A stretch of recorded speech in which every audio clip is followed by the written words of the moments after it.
I'm really excited to announce the fourth session. It is titled From Data to Change, Community-Driven Approach to Water Equity. And I'll pass it off to the moderator right now. Thank you.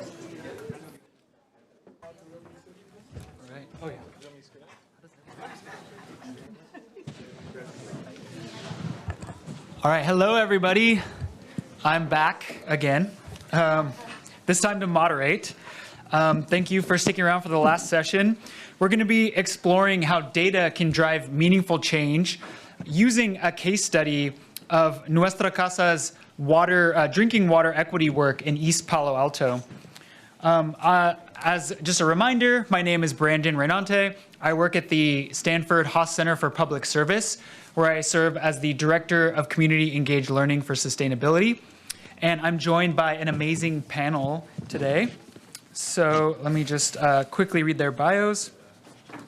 So first, we have Clara Medina, who's a PhD candidate in civil and environmental engineering at Stanford.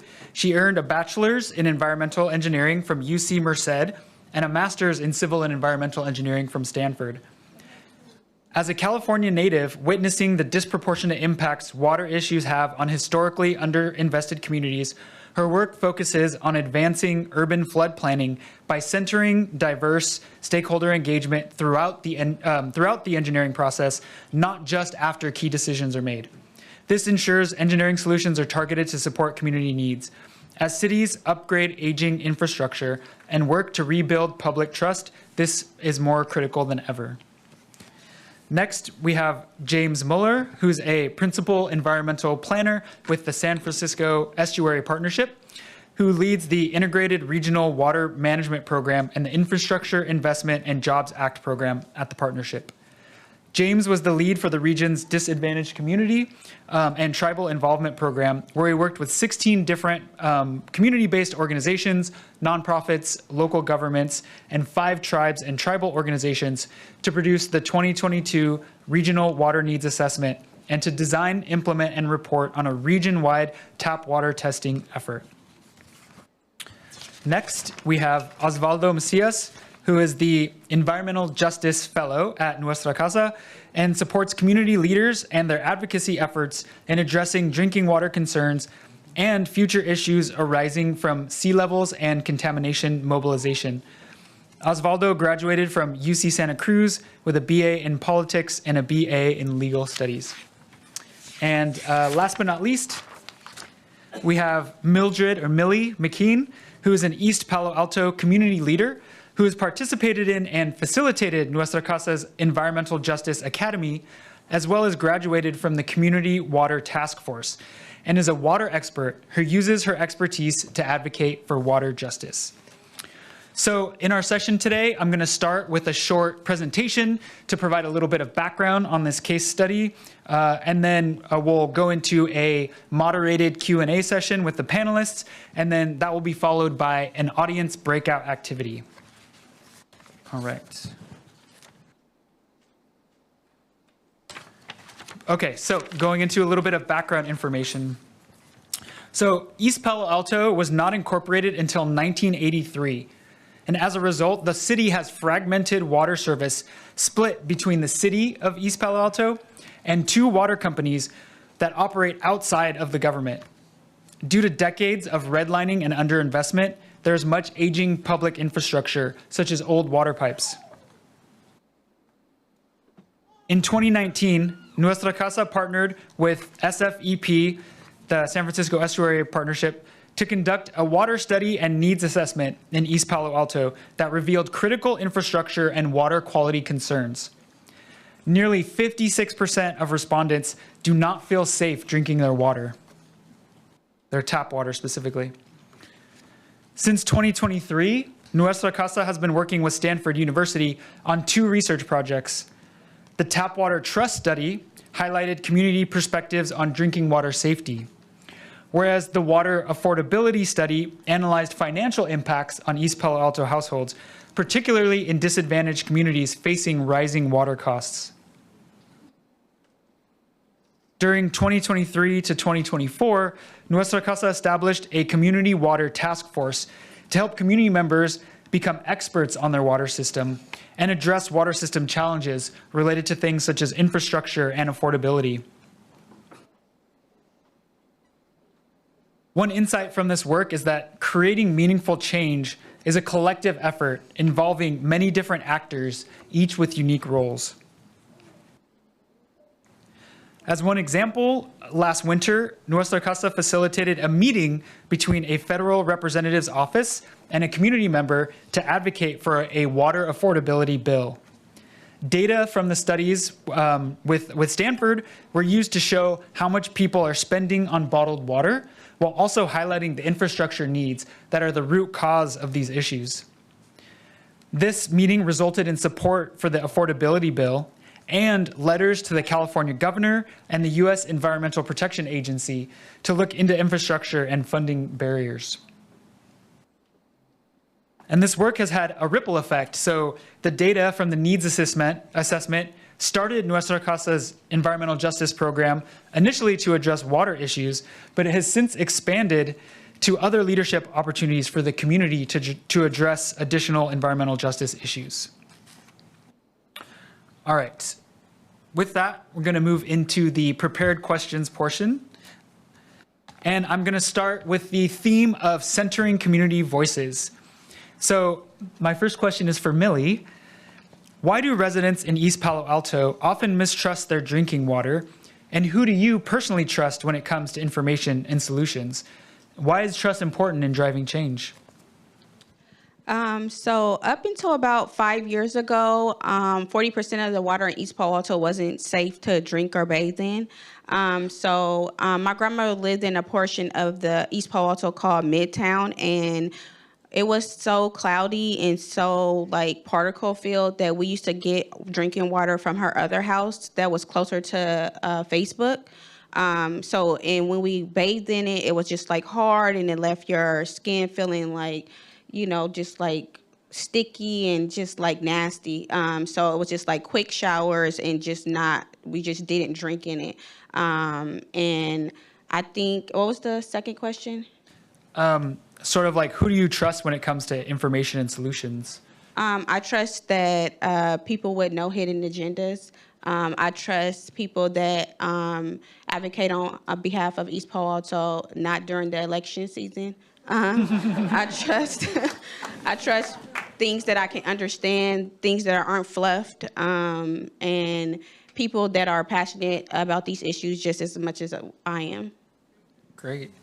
And as I mentioned, you were involved with the Nuestra Casa Environmental Justice Academy and the Community Water Task Force. So what did you gain from your involvement in those two initiatives, and how have you carried that leadership into other spaces?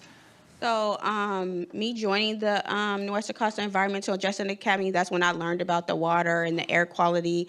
I learned that that the kids in East Palo Alto have the highest rate of asthma in San Mateo County. I learned that that was probably about 5 years ago, when 40% of the water wasn't drink or safe to drink in. And I'm just like, I learned that we are 1.5 miles, square feet miles, and that we have like 4 different water systems. So until I joined the academy, I didn't know any of that information. So it drove me to advocate for East Palo Alto and speak up for them, because we are a community that is mostly forgotten about. Thank you. The next topic that I want to focus on is around data and action. So my first question is for James. From your experience with East Palo Alto and other communities like Marin, what have needs assessments revealed, and how have they been used to drive real change? Are there any ingredients that are common to success that you've seen? Wow. Yeah, I would say so. When I think about what we learned from the regional needs assessment, as was mentioned, we worked with over 16 communities, 5 tribes and tribal organizations, and worked throughout the Bay Area. I think there's some programmatic things we learned in terms of how to engage communities and how to, the term meet them where they're at, I think is used a lot. And I think putting that into practice and learning how to build trust in addition to meeting them where they're at, meeting them off hours, I think it's worth noting that before this grant, and this was a grant funded by the state, I had never worked with communities before. I had never worked with tribes before. And this was a huge learning experience for me, and I'm very grateful to the community leaders and the tribal leaders that helped me cut my teeth and work in a really proactive way. And I think what we learned in that study was, one, leadership structures throughout the Bay Area in our communities are very, very different. In East Palo Alto, we have a lot of really, really strong leaders, a lot of community involvement, and a lot of really great outcomes from that dynamic. And in other parts of the Bay Area, we don't have that same leadership structure. So when we talk about meeting communities where they're at, I think also understanding what their unique capacities are to engage, what leadership is there, and also when we talk about Nuestra Casa, for example, one of our community partners in this study, they had this bank of trust built with their community already, right? We had this grant or an EPA place-based program. We had not worked with East Palo Alto community members in a meaningful way until that point. And partnering with these CBOs and these nonprofits that have decades sometimes of work with these communities that have this bank of trust allows the work that we do to go further. So I think programmatically, there were some approaches that we learned and utilized to this day in our other work at SFEP and with other government agencies I work with that we took away from this process. In terms of data we pulled, we found that a lot of communities had a lot of very similar concerns. Flooding, very, very important for a lot of communities, especially in Marin City. If we look at, the one-way in and out that gets flooded if it spits outside, right? And also trash. There's a lot of concern around trash. I think one of the most surprising findings from the regional needs assessment was every single community and every single tribe that we worked with had a distrust in tap water. And I want to be very careful with my language there. I say distrust instead of mistrust, because I feel mistrust puts the onus on the community, as in maybe they aren't informed enough to understand what's going on with their water. But they are. They distrust it because they have this lived experience that they see every day, and we just heard about. And in something I heard a little bit earlier that I want to just wax on just a bit longer about is community expertise. Something I like to ask folks that haven't worked with communities or tribes before, because I was there a very short time ago, was what is the first step in the scientific process? And the first step is observation.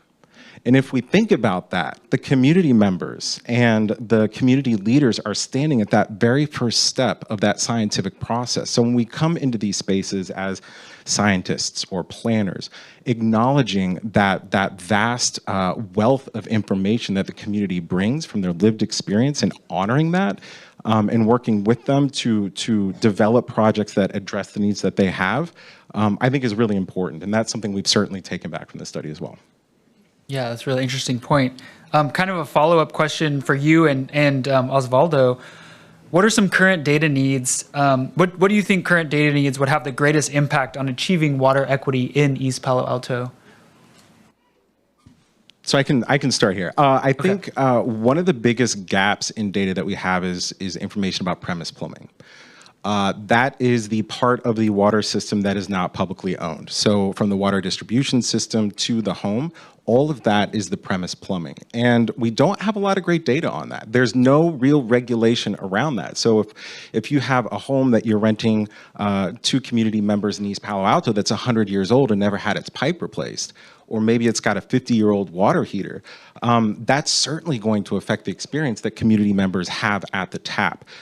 Very interestingly, in Marin City, the community was very, very interested in taking a look at this. And by and large, most public agencies won't touch this issue, right? It's not within their authority, it's not regulated, so they won't touch it. But the county, through quite a great deal of pressure from the community, agreed to essentially pothole at all of the premise plumbing junctions to take a look at what's connected to that water system, so they can come up with an inventory of what that system could be, how old it is, what the pipes are made out of, to have just a very small understanding of how that could affect water at the tap, that experience. And so I think premise plumbing is certainly something, a huge area of growth in terms of collecting data, and I also think in terms of informing homeowners and how to protect the water coming out of their tap.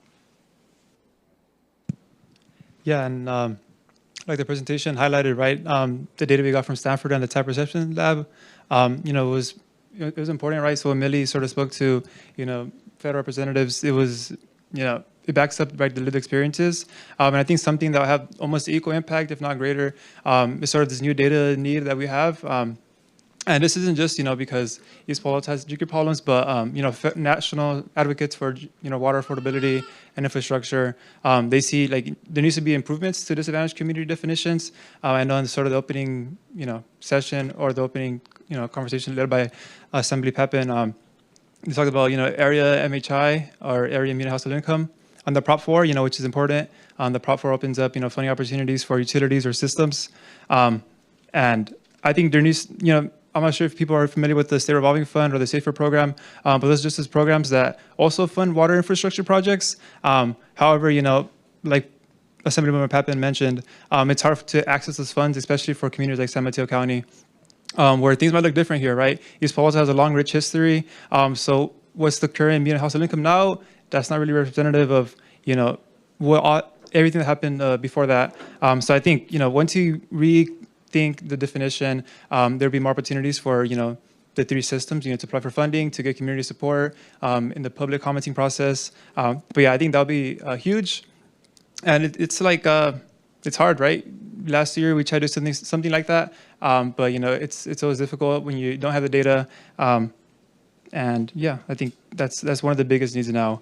And then like, me and James had a conversation previously, but it's difficult for systems to make improvements, right? Because they're rate burdened. So it's not like they could sort of charge more than they already are to make improvements. So they need to think creatively. And I think since there's already programs, it makes sense, right, for the utilities and the systems to apply for them. But if there's barriers that people are, unaware of, it's a bit tricky. And I like to think that California should be innovative. California is one of the few states that have like a single in and out definition for disadvantaged communities, whereas states like Michigan, they have this whole database where they consider poverty rates, unemployment, socioeconomic burdens. So it's detailed. It might be more work for the agencies when administrating the applications or the funds, but I think when we want to like a sort of water equity and we want all utilities to sort of lean to the government for projects to support the community. I think tackling the disadvantaged community definition, it's like the next step. Yeah, what is the definition currently? So the current definition for the SAFER program and the State Revolving Fund is sort of a statewide MHI of 80%. So that looks something like $70,000 a year. But for San Mateo County, the area MHI is around 100, I believe. So two different things, right? When you think about statewide versus San Mateo County, is super different. So yeah. Got it. Thank you. Can I jump in really quickly? I think it's also worth noting that there are systems in the Bay Area that currently do include area MHI as part of defining vulnerable and disadvantaged communities. The Restoration Authority being a really good example. And I think we're starting to see what I've noticed over the past half decade are, until quite recently, were public agencies really warming up to the idea that maybe they don't have it right and willing to listen to the communities through needs assessments and through the experience of Osvaldo and others to acknowledge that there is a fundamental disparity there for folks that may live in the Bay Area versus the Central Valley. It's not necessarily reflective, and we do have some great models here to look to. Thank you. Okay, moving on to the next topic, which is science and collaboration. So Clara, how did you prepare to present water science to the task force and Environmental Justice Academy? What lessons do you have for other researchers trying to communicate effectively with the public? To be honest, I did my presentation to my little sister who's in 6th grade. I did it to my grandparents who speak Spanish. I did it to my mom. I feel like when we have intentional community engagement, we think about the different accessibility needs, we think about different levels of education, thinking about different mediums of sharing information, so not just doing a lot of bullet points or a lot of paragraphs people would read, but different visuals. Some people learn in different manners. And also thinking about just intention and like, where is your heart positioned when you're going into these engagements with the community members. And I think that's kind of where, and I'd like Millie to kind of bring up this topic again of like ulterior motives and making sure that like as an academic and as a researcher, you are showing clear intention of supporting community-led and community-shaped research questions.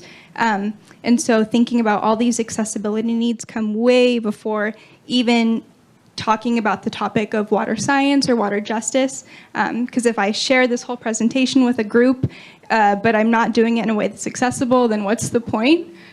So I don't know if Millie can speak on that as well, just engagement tactics that you've seen, maybe different people in different ages in the community who it's been well received for them.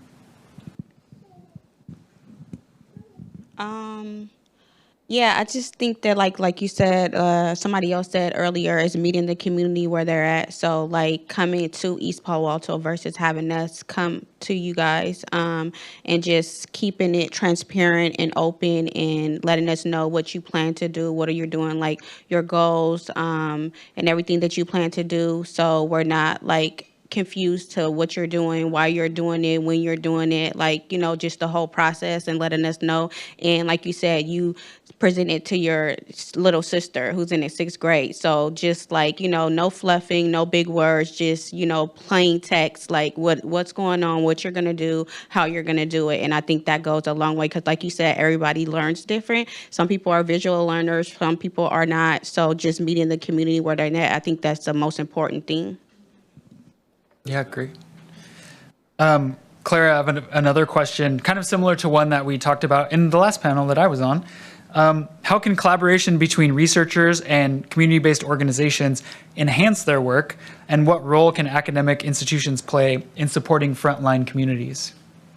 Yeah, I think the crux of all this is funding to have capacity building, funding, and also longer timelines so that we can support each other, because research impact timelines and on the ground impact timelines can vary so much. And when you're gathering data from community members,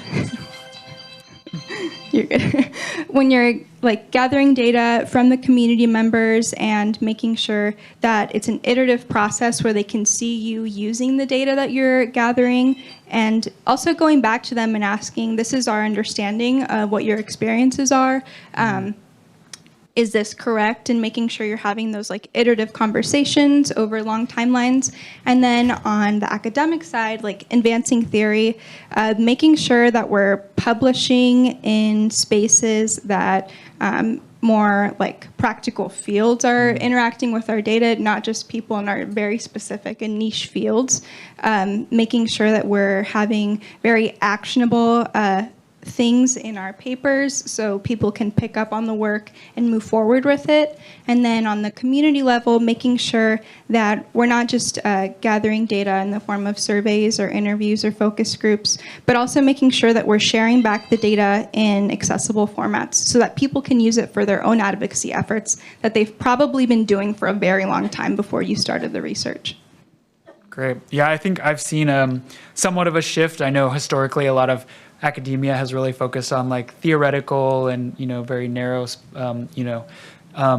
topics that are really valued. And it seems like community engaged research is starting to get a little bit more privilege and support in academia. So hopefully that keeps up. Okay, my next topic area is around trust and bureaucracy. And this is kind of open to any of the panelists. What are some of the bureaucratic and institutional challenges you faced when working for change, and how have you navigated those? I can start as the bureaucrat on the panel. Something I heard a while ago was I take my role as a public servant very seriously. I am funded and entrusted by the community at large, the San Francisco Bay Area, to work on their behalf. And the work that I do needs to speak to that. And a phrase that I heard a while ago was that we need to be creative bureaucrats. And what does that mean? So I heard a question earlier from the back of the room about what do we do when we have a grant that really constrains the work that we do, right?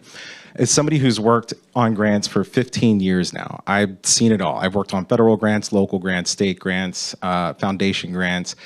And it depends on the source of funding, but there is some movement within the grant. Even when you have your work plan, you have your deliverables, you have your tasks, those needs can change. Those needs can change sometimes on a dime.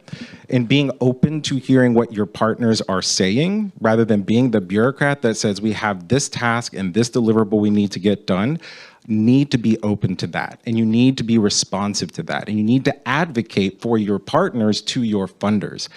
And we did this with DWR, and we had this funding to do the regional needs assessment, and then we had this finding. All of the communities, all of the tribes said, you know what?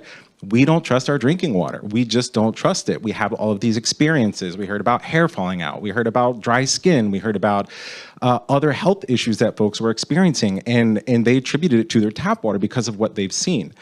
And when we got that information back, we had about $1 million left in the budget that we had. We put it in task 3. I'm getting really programmatic language here. Task 3, and we're like, well, we're going to figure that out later. Maybe some community support and some tools and this and that. And the community members said, hey, like, we want to test our tap water. And so I said, oh, okay, well, let's take a look at what that means. And when I did, it had never really been done at this scale. We tested 550 samples, collected over 34,000 data points from across the Bay Area. And that was done because we were able to advocate for our community members and for our tribes to our funders to say, hey, this is what we're hearing, we need to change. And so the state was open to it. They allowed us to move forward. And the partners, I have to give them credit because they did the work. They helped design the program. They helped create the guardrails. And these are the community members and the tribal members. They helped us accomplish that. So all of that to say, from a bureaucrat to the room, we have leverage that we may not know because we're relatively new at grants. We may not be aware of, and grow your networks deeply within public agencies and amongst each other to understand what's possible within funding programs to cut through some of that bureaucracy. Yeah, one of my coworkers calls that creative compliance. Anyone else want to, answer this question? Yeah, I could answer it, maybe a different part of it, but yeah, I think when working towards change, one sort of difficult part for community members and CBOs, I guess going back to the disadvantaged community thing, maybe example from that, I think it's the legislative process is always a bit tricky. So for CBOs that maybe never attempted it, or attempted in guiding community members or supporting them, or community members who don't have the experience, it's a bit of a mystery when you don't have support from maybe larger NGOs or sort of veterans of like the legislative politics game, which is always a bit scary, always a bit new. And there's always connections. So it's always a bit tricky to get your foot in the door. And without any experience or I guess guidance, it's hard. And I think, it's always difficult to find champions. So I know like community members and CBOs, you want to sort of focus on the thematic things, right? Like sort of focusing water as a human right, that everyone has should have access to, clean, safe, affordable water. That's sort of like what we care about. We're not really too interested in, right? Like the MHIs or the statewide and all those like fun facts. Right, we sort of get lost in the weeds where sometimes, right, the theme is what's most important, the end goal is what's most important. So when you sort of play their games, you kind of get lost as well. You sort of, it's like a runaround, right? You sort of on their deadlines, thinking about, oh, like I need to get this to the legislative council by this date. They need to introduce it by this date. So it's a bit difficult because you're sort of playing their games, and it's a bit unfair, I believe. So I think one thing, I sort of, urge people to do is sort of like find champions in there. So I think like legislators have a huge role in doing that, right? So maybe instead of having, CBOs or community members sort of make the draft text and then, get support statewide, have a champion in a legislative position, sort of do all that work. So they have the staff, they have the capacity, and they have the experience, and really support the community, right? Because if you're meeting where they're at, we should imagine, right? They don't have the time to do those things. So yeah, I think that's sort of one of the challenges, and yeah, I think just navigating it, relying on partners is always fun, but it's a bit tricky as well because people have maybe different goals. So when we think about water in California, right, we have partners in the Central Valley or in Southern California, but we might agree on some things, but at the same time we have sort of different experiences with water. So you might also have a bit of difficulty, right, agreeing on the same, definitions of things. So I guess like having any support in politics is always good. So yeah, I urge any representatives in the room to sort of, I guess, listen to the community and really like champion anything that they want to do. Great. We have about 4 minutes left. Maybe we could jump to the broader lessons question. So again, for everybody, maybe just take a minute to share, looking beyond water, how can the model of community-driven data, partnerships, and feedback loops be applied to other climate equity issues in San Mateo County?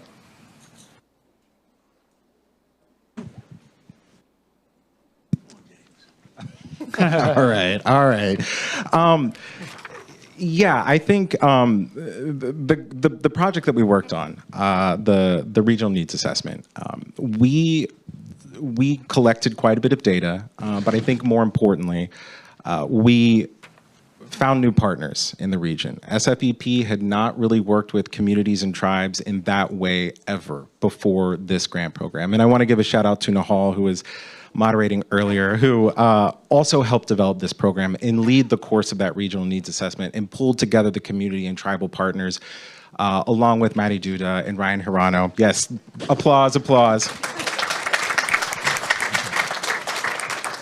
And I think when I think about that process and where SFEP took it, right, in terms of hearing communities' experiences, developing those partnerships, we have now been working with Nuestra Casa in many new novel ways, right? And so we aren't, unfortunately, SFEP is 100% grant funded. So like once the grant ends, and that's a big challenge for us working with communities and tribes, we have to be very clear about what our limitations are. But we get new grants in, we've got new partners with Nuestra Casa, and we've worked on monitoring microplastics in built wetlands. We're working on the Esra Youth Council, which is taking youth from vulnerable communities across the Bay Area and introducing them to the environmental field. And so I think being willing to listen, right? If you're engaged in a data collection process, you're going to hear a lot more than just what you're interested in. And if you can listen to that and you can foster those partnerships,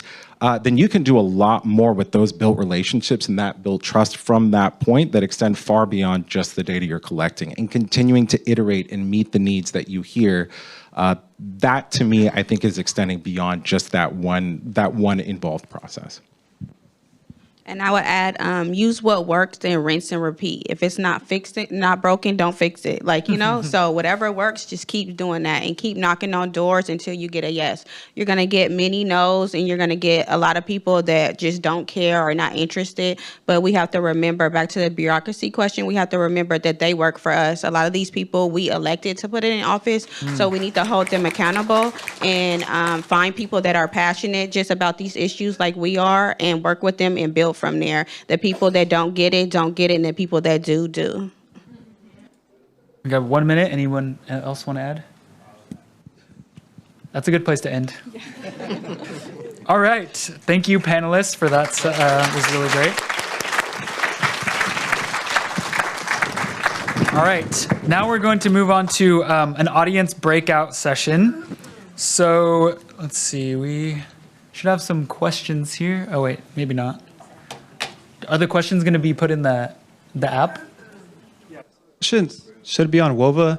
So under this session, sort of chat, there's sort of 3 questions. I'm not supposed to read it aloud for everybody here, but we'll sort of in each table, sort of take some time, maybe 5 minutes to sort of talk through the questions, maybe pick one, have a really good sort of in-depth conversation about that. And then from there, we'll sort of take another 5 minutes and then respond to it. Sort of as a cross sector, thinking about what kind of resources we could sort of move around, or where there's work already doing, where there could be overlap. So yeah, go on WOVA, look at those questions, but I'll just share them out loud right here as well. So some questions for each sort of table to think about. Sorry. I can read them. I have them. So the first question is, what climate issues most affect your daily life or your community? The second question, what resources or supports would make the biggest difference right now for you and your community? And the third question, where do you already see community power in action? All right, so take about 5 minutes and just have a discussion at your table around those questions. Okay, the next part of the breakout session is to think about how can your organization support the vision that you've all been talking about. What's one resource or partnership that you can bring to the table? And finally, what's a barrier that you can commit to help remove? So again, take about 5 minutes to talk about these at your table. How can you support the vision? What resource or partnership can you bring? And what's a barrier you can remove? All right, take about 5 minutes.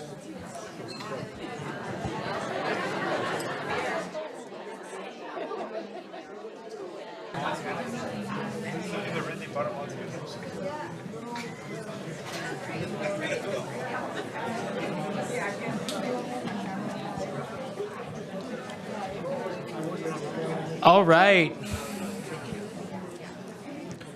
So sounds like there was a lot of rich discussion going on out there. Would anybody like to share what you talked about at your tables? Either what kind of issues are affecting you, where do you see action going on already, or maybe what ways can you support and contribute to this? Yes, over here.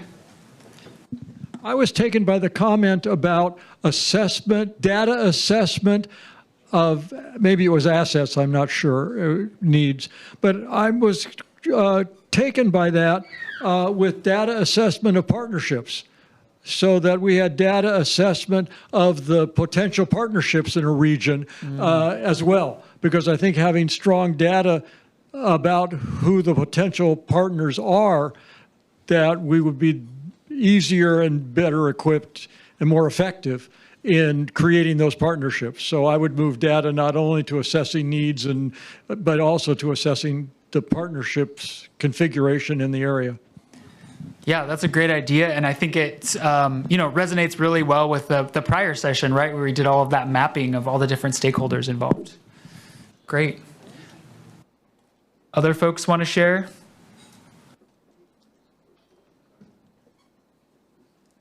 Yeah. So we had two conversations. One, that Millie should be running for elected office. I use my coach's voice. And then I personally, coming from the East Palo Alto community and being involved in much of the leadership over the last couple of decades, it's different sitting here and listening to how our community has been viewed, right? And oftentimes, and Brandon and I were talking about how historically the Haas Center, right, had to cut their teeth on this idea of we're going to research East Palo Alto, and Julio spoke about it earlier. But yet, a Haas Center learned along the way, because the community was so committed in telling our own story, that we made Haas agree to, if you're going to participate with us, right, you join as an equal partner, right, and allow us to lead you so that you can take your gifts and talents and resources, right, and apply them to our community, so that as your students depart upon their educational pathway, that the seeds will still be planted and that we can still grow as a community. So, and I think, James, you certainly experienced much of that when you were working with your groups up in Marin, right, in the tribal communities, that it's really important to come not as a validator of what partnership is, right, but really to seek opportunity and permission to be at the table, so. Great, thank you. Do you want to share? Yeah. Oh, over here. Yes. You can go first. That's fine. You want to go first? Okay. Oh, you can go. Yeah. Okay, sorry. So we started talking about how all the changes that are being made based on what's happening at the federal government, and how it's all kind of based on this threat of losing funding. And I've been playing with this idea a lot of creating like a California-based currency that's based on that's based on carbon sequestration and care. So the same way that like Bitcoin like can create like value from just having some sort of computer equation going on, we could have currency that's based on people caring for each other. Taking care of your parents can actually generate income for yourself and for the community. Like taking care of children can generate that sort of thing. So, you know, just really thinking about ways that we can cut the federal government out of the equation and actually be self-sustaining. Yeah, I love that very creative idea. It reminds me, I think someone had mentioned earlier, I did some work on my dissertation around like speculative fiction writing to try to imagine, you know, more hopeful and sustainable futures. And I could imagine there being like stories written around something like this. So super cool. Yeah, it's going to be real. Okay, maybe we have time for one more. Yes. Mi nombre es Charlotte Costillo de Chapman. Les quería comentar que cuál es el problema de los recursos que yo haría en mi comunidad. Pues es pedir ayuda a los expertos, profesionales, sobre todo a los voluntarios. Y una de las cosas que más haría yo es seguir en las reuniones que hacemos en RISE. No faltamos los martes, cada segundo martes del mes. Y entonces nos reunimos y una de las cosas más importantes es que estábamos platicando aquí los compañeras, es la comunicación, porque a veces no llega la información. Entonces las voluntarias tienen que dar información, pero también si nosotros tenemos una información, dárselas a otros, a las compañeras, a los vecinos. Y esa es una de las cosas que nosotros tenemos que hacer. Hay gente que se maneja por medio del internet, pero hay personas más adultas que necesitan que les llamen como a la antigüita, llamarles, darles la información, porque mucha gente no está mirando tanto el internet, las personas adultas. Entonces, pues tener que comunicarnos con folletos, con flyers o folletos, y pues es todo. Gracias. Thank you. I will translate. This is Charlotte, and she is part of the Rice South City team. She was talking a little bit about how a resource that the community needs and could offer. One would be experts, professional expertise on different topics.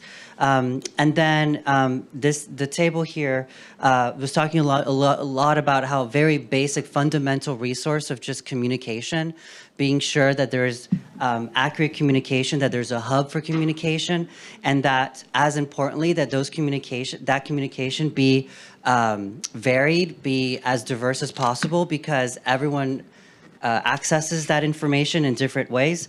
And so it could be anything from flyers to social media to word of mouth. And that was super important to be repetitive and to be consistent about it, and to make sure that, that communication is very diverse.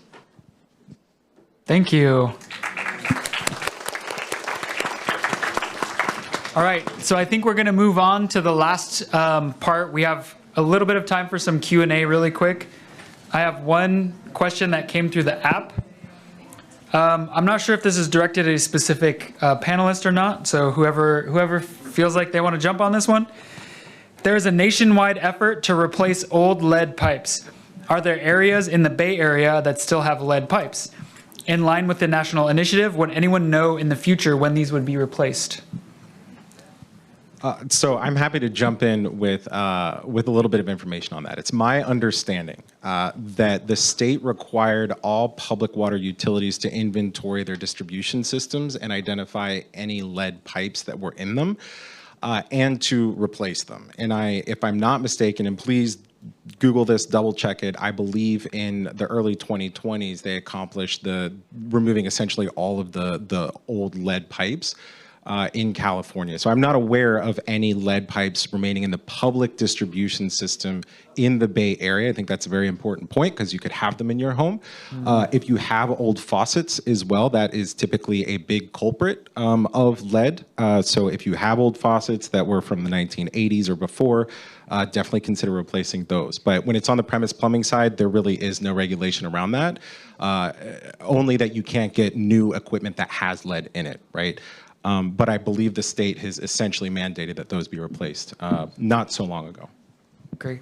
Thank you. Okay. Do we have any other questions from the audience?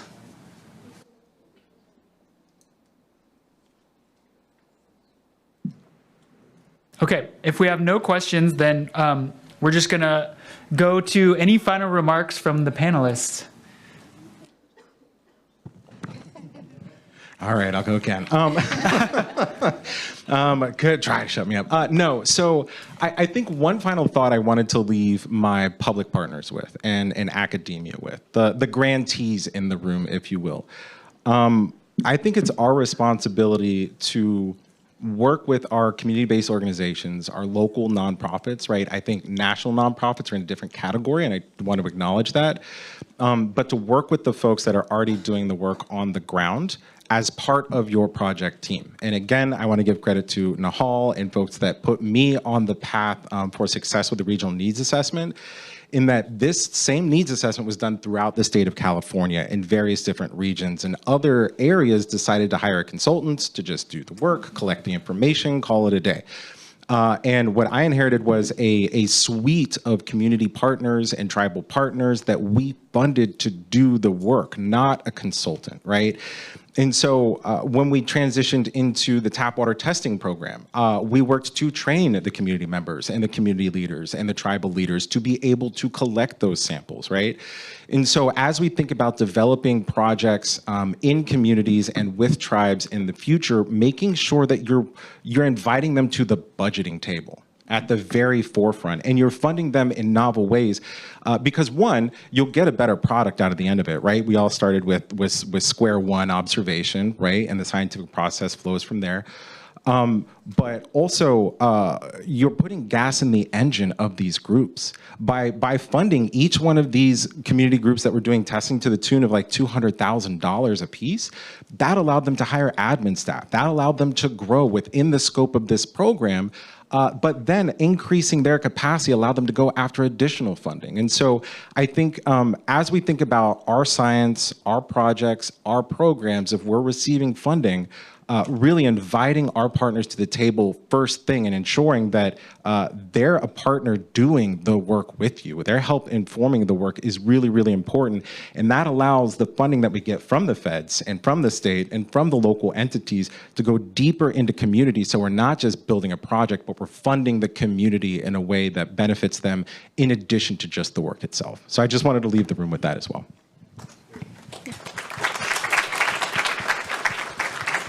Adding on to that, especially for academics, leading as a neighbor and a community member rather than as a researcher, because I think it's really important to situate yourself regionally in the work that you're doing and making sure that we're seeing people eye to eye, like I'm a human first, doing work and helping support these on the ground initiatives. And I think that at its core helps drive intention, and like intentional community engagement is worth so much more than just engaging with a community. Having a just saying that I work with a community doesn't mean that it's a benefit to the community. And so I think if we can see people as humans first and then observe these scenarios that are going on the ground and help support them, I think that's really, really impactful at different scales.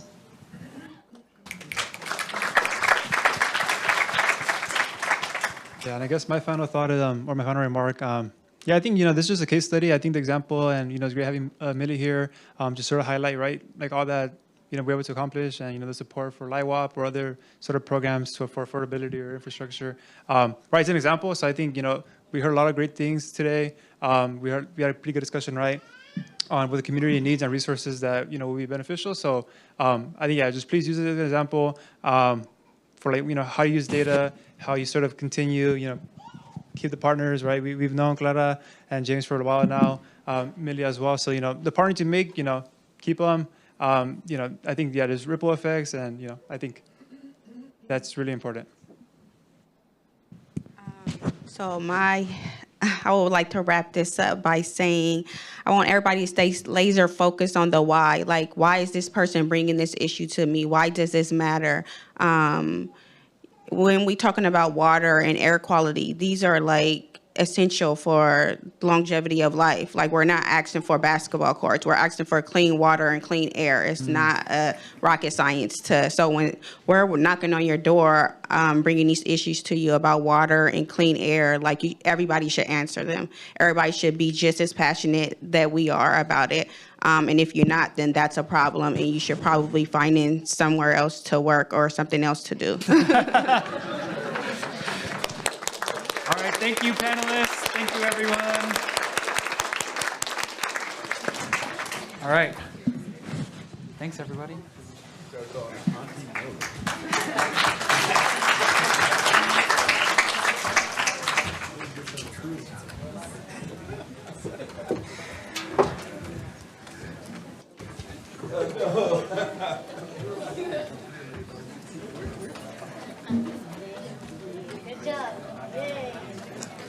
All right, great. All right, everyone, it's time to close our 4th annual Climate Summit, and I'm happy we're able to end a few minutes early, but we'll save some more time for tabling. We have just under 20 different nonprofits who will be tabling in the reception area, and we're really excited to give you some more time to interact with them. We all hope you had a really wonderful day with us here at Stanford's Redwood City campus. I know we were really engaged in a lot of thoughtful conversation and dialogue across different sectors, and I hope that they really continue past the summit as well. I want to give just another round of thanks to the Climate Summit Planning Committee, in addition to the members of the Thrive team who have really supported me a lot throughout this past month to just bring the Climate Summit to fruition.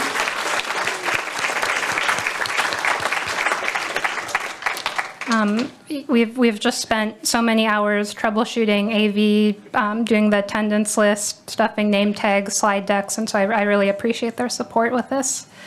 I also wanted to thank the sponsors again for their support of the Climate Summit. We really appreciate their continued support of the summit and how much they value the work that's being done in San Mateo County. And finally, of course, we did want to say thank you again to Stanford University and the Office of Community Engagement, as well as the AV tech support and the catering staff who's helping us out today. The summit additionally could not have been possible without the support of the Doerr School of Sustainability, the Haas Center for Public Service, and Government Affairs as well.